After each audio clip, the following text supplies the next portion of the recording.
culture, you see, culture is the human being. Culture is the person. Culture is the essence of a people. And it's quite easy under the pressure of other things to forget that there is a need to recapture culture into what you do in development. Take for a simple example, the concept of space in cities. How do we manage our space in cities? The African culture is largely an outdoor culture because of the climate of Africa. The climate of Africa is warm. We don't have severe winters that keep us indoors. And a lot of our life and community life is done outside.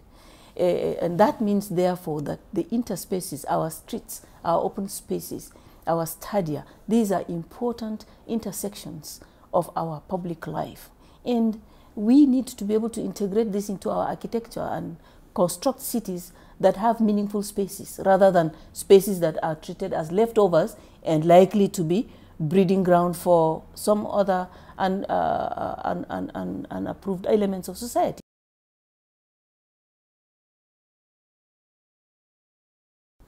Yeah, space is economy. However, let me back up a little to say, regrettably, planning so far has focused mainly on economic planning, macroeconomic, the figures. You know, our macroeconomic planners just look at the figures, bottom line, and that's it. But once you throw the space dimension into it, then now you have a challenge, because space is an equalizer or an inequality factor if it is not well handled. So inequality in our cities, inequity and inequality in our cities is best addressed through the use of space, through the disaggregated and equal use of space.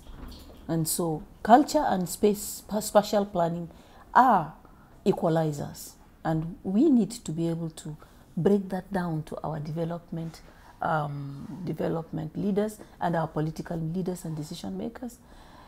Because if you see where space has been not properly planned, you find the poorer set of people tend to occupy the marginal space in city. And that marginal space is either subject of flooding or landsliding or just some hazardous marginalized land. And usually this marginalized land carries such a huge population of our cities. And that is inequity right there, because land is at the heart of culture. Space is at the heart of culture. Secondly, the prosperity of cities rests so much on the interrelationship of land uses.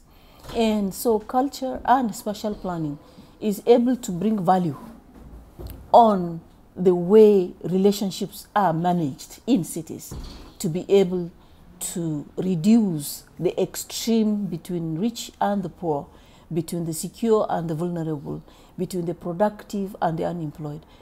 Space and culture can bring these two things together. If we don't make a deliberate effort to articulate our spaces, make sure these spaces are there for the people, used with the people, then it becomes a backyard of society. And you are likely to have it as just as a dumping ground or a breeding ground for deviant elements of society. So culture and spatial planning has a huge role there. You know, I can meet you along the street by deliberate planning, or we can never just meet each other, again by deliberate planning. So culture and spatial planning can bring people together or separate people. It all depends on us, the architects and planners, and how we use space.